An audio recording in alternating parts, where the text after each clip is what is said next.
Hi, I'm Mindy. I'm the project manager of our 5th Information Security Summit, Spotlight on Cloud. We have Stan here. He's the principal consultant and founder of Ironhorse Asia. Welcome, Stan. Thank you very much, Mindy. All right. Can I first ask you what are your expectations for this event? I think this is a very important event, and I'm glad that you have organized this event because there's a lot of lack of awareness in the marketplace, lack of understanding on cloud and security in cloud. So this is a good way, I think, to channel that message across to the audience that are coming in today for this event. But at the same time, I think what's important also is the knowledge behind, not just the understanding, but to understand what exactly is cloud all about, and how does it impact businesses, and how does it impact the community, for example. So in the whole ecosystem of the organization, and that's important. But I'm just curious, what do you think is the level of adoption for cloud in Malaysia? Well, in terms of numbers, I think if you look at generally across, we are now living in the digital age. So obviously, cloud is catching up. So if organizations don't consider cloud in the business, they will be left behind. But having said that, there is still a little bit apprehensiveness. There is also some concern about security on cloud. Where is the data going, and who's taking the data, for example, and how secure are the data centers, and so and applications, because you got to understand that we now also have our PDA, the Personal Protection Data Act. Yes. How does that role play in this whole scenario? So while people want to go to cloud, but the adoption level is not there yet. It is slowly moving.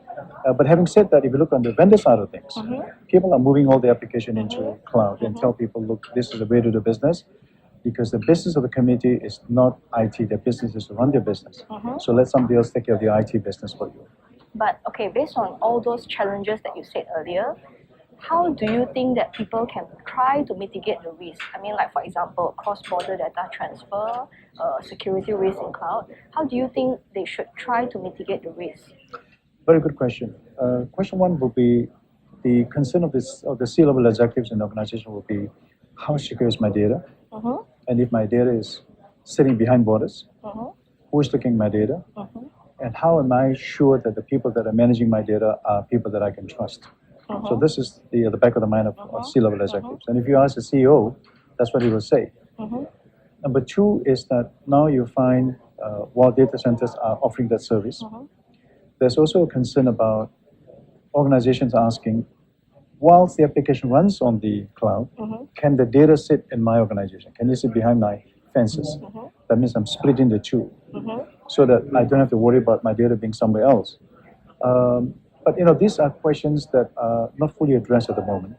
But there's also this notion that if I go cloud, will it be cheaper for me?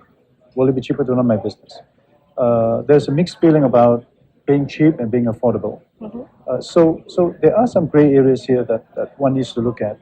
That also depends on what kind of application. Now, if it's a mission-critical application, then obviously the biggest concern will be on security and compliance. But if it's an application that I just run it, for example, my accounting, my payrolls and stuff like that, then perhaps that could be one area that they could put it on cloud.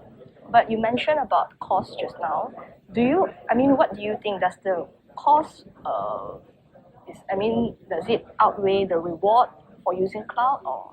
Well, if you do an ROI, and for example, let me give you an idea. I was talking to one particular organization, and they said that it will cost them about 5,000 a month, as opposed to buying the outright system for about $1 million over.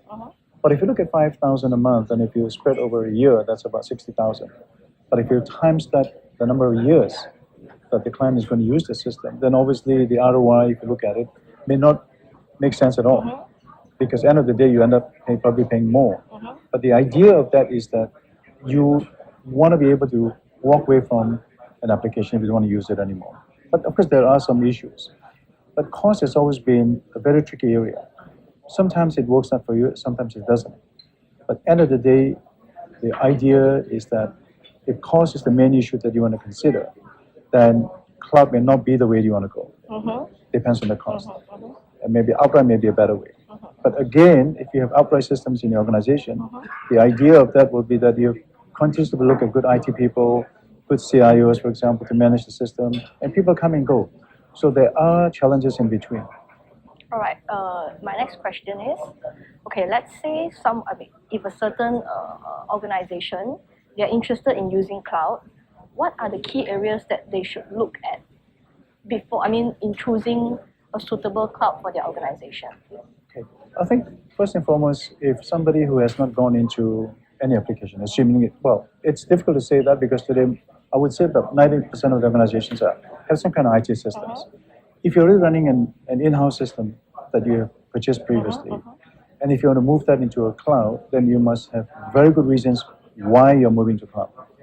Number one. Number two, if you feel that certain part of your organizations, you can outsource that onto the cloud because you don't really need to have that sitting in your organizations, then it's good to consider that.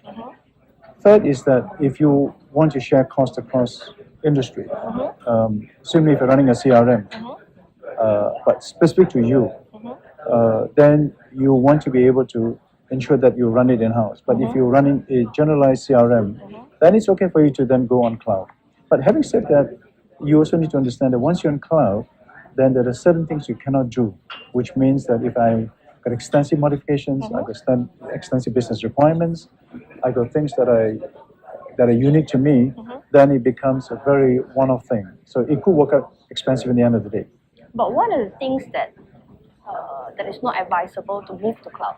Well, there's always a concern about security.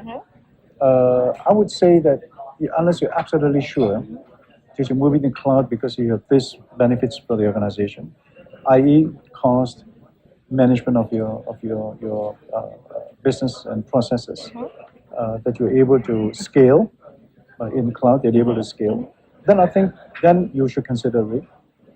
But if some of these parameters will have adverse effect to you, then I think you should walk away from cloud.